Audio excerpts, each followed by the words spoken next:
জাকসু নির্বাচনের খবর নিয়ে যুক্ত হচ্ছেন সহকর্মী সুমন তানভীর।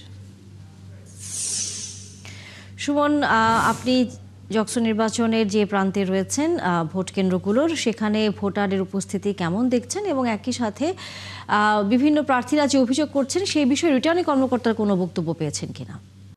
আমি আসলে প্রায় 3 ঘন্টা হয়ে চললো ভোট গ্রহণ চলছে এবং আমি একটি অভিযোগ থেকে আসলে শুরু করি আপনাকে। কিছুক্ষণ আগে একটি সংবাদ সম্মেলন করেছে যারা নির্বাচন পর্যবেক্ষক হিসাবে, অর্থাৎ যে শিক্ষকরা নির্বাচন পর্যবেক্ষক হিসাবে কাজ করছে তাদের।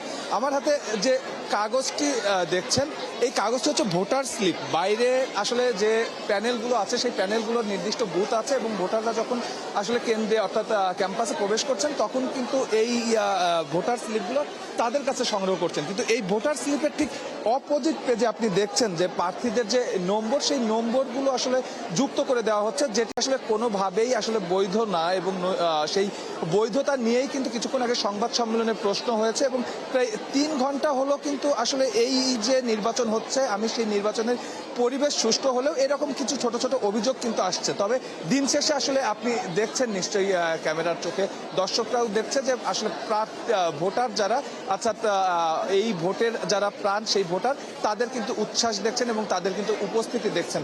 সকালে শীত থাকার কারণে উপস্থিতি কিছুটা কম ছিল, তবে এখন কিন্তু বেশ বড় লাইন দেখা যাচ্ছে।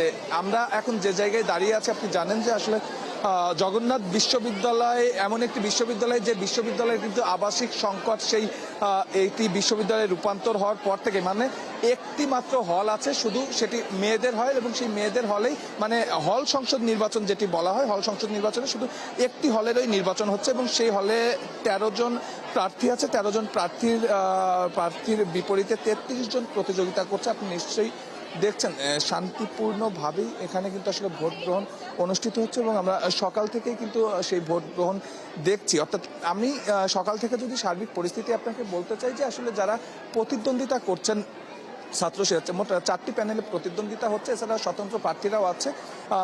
প্যানেলগুলো ছাত্র শিবির, ছাত্রদল যেহেতু বৃহৎ প্যানেল, সেই প্যানেলের বিরুদ্ধে আসলে অভিযোগ যারা অন্যরা আছে, যেমন ছাত্রশক্তি প্যানেল আছে, সমাজতান্ত্রিক দল আছে, তারা আসলে কিছু অভিযোগ করছেন। তবে অভিযোগের পরে দিন শেষে কিন্তু আসলে সবাই উৎসবমুখর পরিবেশে নির্বাচন অংশ নিচ্ছে এবং যারা ভোটার আছে তারা কিন্তু ভোট দিচ্ছেন। আপনাকে বলে রাখতে চাই আসলে জগন্নাথ বিশ্ববিদ্যালয়ের ইতিহাসে কিন্তু আসলে বিশ্ববিদ্যালয়ের ইতিহাসে এটি কিন্তু একদম প্রথম ছাত্র সংসদ নির্বাচন। সেই জায়গা থেকে এটি কিন্তু দীর্ঘ প্রত্যাশার নির্বাচন। একদম 5 সালে যখন এই বিশ্ববিদ্যালয়টি আসলে যাত্রা শুরু করে, তারপর থেকেই এই ছাত্র সংসদ নির্বাচনের জন্য কিন্তু তারা নানা রকম আন্দোলন সংগ্রাম করে গেছেন। কিন্তু এই বিশ্ববিদ্যালয়টি তখন বিশ্ববিদ্যালয়, কলেজ থেকে বিশ্ববিদ্যালয়ে রূপান্তরিত হয়েছে।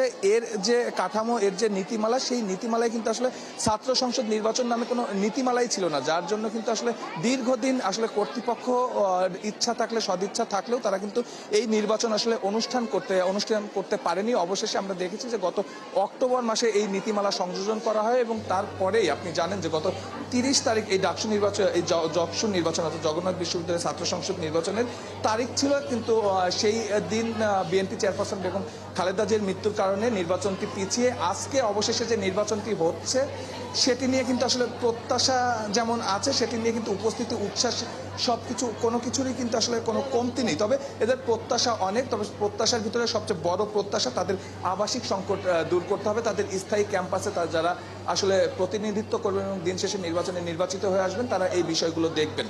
তো এই ছিল আসলে। ধন্যবাদ সুমন তানভীর। আপনার মাধ্যমে আমরা জাকসু নির্বাচনের এখনকার খবর জানছিলাম। পরিবেশ খুবই সুষ্ঠুভাবে নির্বাচনে সেখানে হচ্ছে, তবে পাল্টাপাল্টি নানা বক্তব্য আছেন বিভিন্ন প্যানেলের প্রার্থীদের। দর্শক, সহকর্মী সুমন তানভীর ছিলেন আমাদের সাথে এতক্ষণ।